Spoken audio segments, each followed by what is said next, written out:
Are you bored with your hair color? Yeah, I guess. Do you want to change that? I don't have to, but okay. Well, I have a fun and easy, quick way to add color to your hair without any of the harsh chemicals that other hair dyes would add to your hair. Sounds good to me. Well then, I'm going to show you how to dip dye your hair with a packet of Kool-Aid. This involves only a few materials and a couple simple steps. I'd like to introduce to you my assistant and brother, Paul. Ready? So let's get started. I'm going to go over the materials you'll need first. So obviously, you're going to need a packet of Kool-Aid. I'm using cherry because I have darker hair, so it's a darker dye so it'll show up better. Also, you're going to be filling a pot with 2 cups of water. So you need the pot. I also have a 2-cup measurement thingy. You're going to want a roll of paper towels handy, a towel for your table, and a towel that will go around me when I start to dye my hair.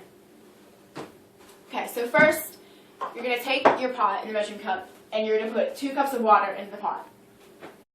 Now we have 2 cups of water in our pot. You have to boil the water first. So I'm going to go over the stove here, put on the smaller burner, and turn it up to high, and let it boil. Good thing we weren't watching it. Now that our water is boiling, I'm going to turn off the stove top and take the pot over to the table. Don't spill it. Awesome. She didn't spill it. You're going to want to let your pot of water sit for a few minutes so it has a chance to cool down. Then you're going to take your packet of Kool-Aid and mix it in with the wooden spoon that you should now have at your table. Now that it's sit for a couple minutes, you're going to take your packet of Kool-Aid and open it over the pot, is probably better, and you can dump the contents of the packet into the still warm water.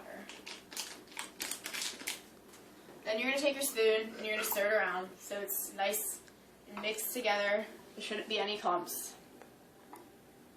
And it smells really good. It smells like cherries, because it's cherry flavored. Can you smell it, Henfield? Can you smell it? Shut up. Okay. Now that your Kool-Aid's mixed in the solution, you're going to want to take your hair, and I have 2 ponytails. Okay, so I divided it, and now I'm going to join it at the middle. Stop.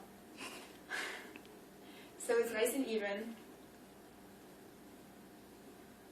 And now some of my hair is layered, so it's not all going to get in. And it's going to look like I have a beard, but that's okay. It's only temporary. So I'm going to take the ponytail, and the ponytail is going to act as how high I want the dye to go. So I'm going to move it down a little because I don't want too much dye. So it's going to be about up to here in the dye. So I'm going to take the hair now, and I'm going to dip it in the dye. And you're supposed to hold it there for about 5 minutes. So we're not going to show the full 5 minutes, but you should have a timer. And then once the 5 minutes are up, we'll show you the aftermath of that.